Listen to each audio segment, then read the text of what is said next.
من كان يرجو لقاء الله فإن أجل الله لآت وهو السميع العليم ومن جاهد فإنما يجاهد لنفسه إن الله لغني عن العالمين. Akhir-akhir ini beberapa di Mu'allaf Center itu Ustaz, saya lihat geliat untuk non muslim itu masuk ke Islam itu alhamdulillah banyak sekali Ustaz. Dan beberapa Mu'allaf Center itu saya lihat ada yang mensyahadatkan selain dua kalimat syahadat itu. Di sana itu ada juga yang menambahkan wa asyhadu anna Isa ibnu Maryam Rasulullah. Jadi selain dua kalimat syahadat itu dia juga menambahkan kata-kata tersebut. Itu saya lihat itu untuk menegaskan dan membuka fikirannya bahwa Isa itu adalah hanya Rasulullah, Rasul dari Allah, bukan Tuhan. Ini bagaimana hukumnya Ustaz? Baik, itu hal yang berjalan ya di tengah banyak dari teman-teman yang dulu non muslim kemudian masuk ke dalam Islam lalu merasakan nikmatnya Islam ini. Dia juga ingin mengajak saudara-saudaranya yang lain, orang-orang yang non muslim, untuk masuk ke dalam Islam. Itu amalan yang bagus ya, disyukuri akan hal tersebut. Nah, itu dari pintu ibadah yang sangat besar.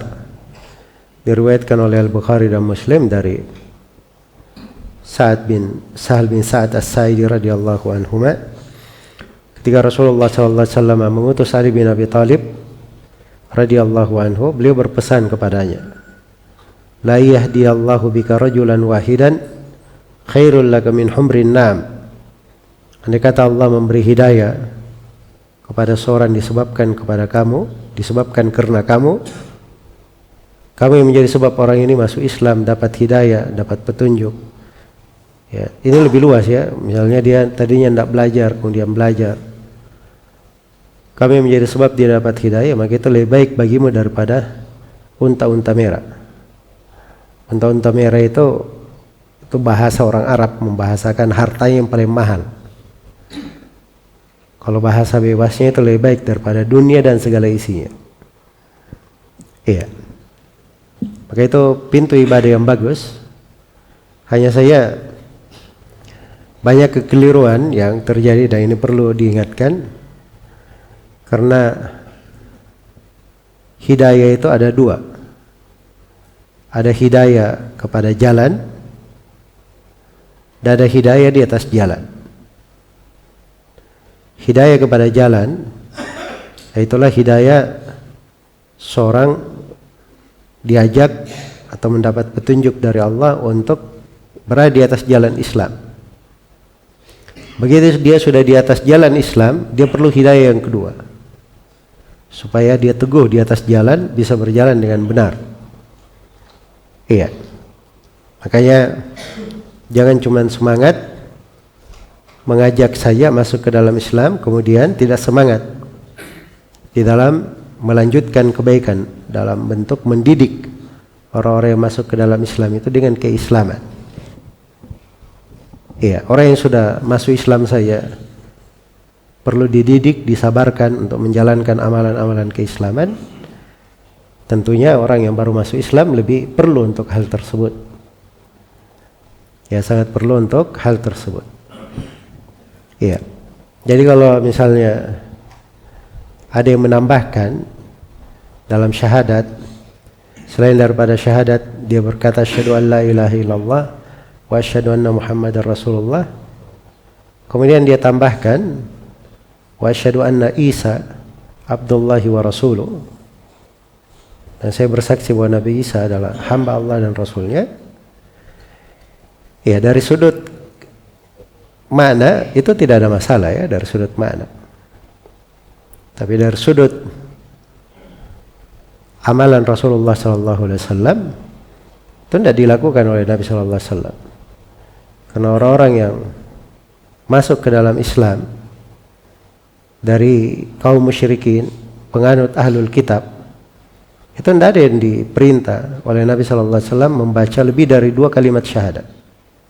Itu satu sudut. Sudut yang lain, kalau dia tambah bahwa Nabi Isa adalah hamba Allah dan Rasulnya, dia mestikan di situ, maka itu artinya dia belum paham makna wa asyhadu anna Muhammadan, mana asyhadu an la ilaha illallah wa asyhadu anna Muhammadar Rasulullah. Jadi 2 kalimat syahadat juga dia belum paham. Ya, kalau dia bersaksi asyhadu an la ilaha illallah, artinya dia berlepas diri dari segala yang diibadahi kecuali Allah. Siapapun dari makhluk diibadahi itu adalah ibadah yang batil, termasuk Nabi Isa kalau ada yang beribadah kepadanya. Itu sudah masuk di kandungan asyhadu an la ilaha illallah. Kalau dia bersyahadat wa asyhadu anna Muhammadar Rasulullah, maka itu persaksiannya artinya dia cuma mengakui bahwa Nabi yang wajib dia ikuti sebagai umat Islam cuma Nabi Muhammad sallallahu alaihi wasallam. Dan seorang Nabi itu sebagaimana seluruh Nabi yang lain adalah hamba Allah dan Rasulnya. Karena itu dari konteks dia menambah apa keperluannya. Kalau dia baru masuk Islam, mau dihilangkan syubhat di kepalanya bahwa kekafiran mereka mengatakan bahwa Nabi Isa adalah Allah, Nabi Isa 1 dari 3, Nabi Isa anak Allah, itu kekafiran kaum orang-orang Nasara. Kalau mau dilepaskan itu dari kepalanya, maka itu dari sebelum masuk Islam dia bertobat dari hal tersebut dan dia mengakui kebenaran agama yang diibadahi hanyalah Allah. Nabi Muhammad adalah hamba Allah dan Rasulnya, Rasul yang terakhir yang wajib untuk diikuti. Itu semuanya konsekuensi dari 2 kalimat syahadat. Makanya yang menambah-nambah itu seperti yang saya sebutkan tadi, kadang kurang ilmu pengetahuan dan kadang kurang mendidik orang yang mau masuk Islam itu.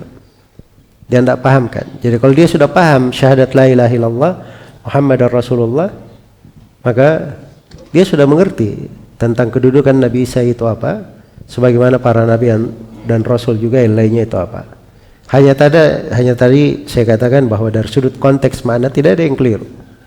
Hanya saja penggunaannya untuk apa diletakkan di situ. Iya. Wallahu taala alam.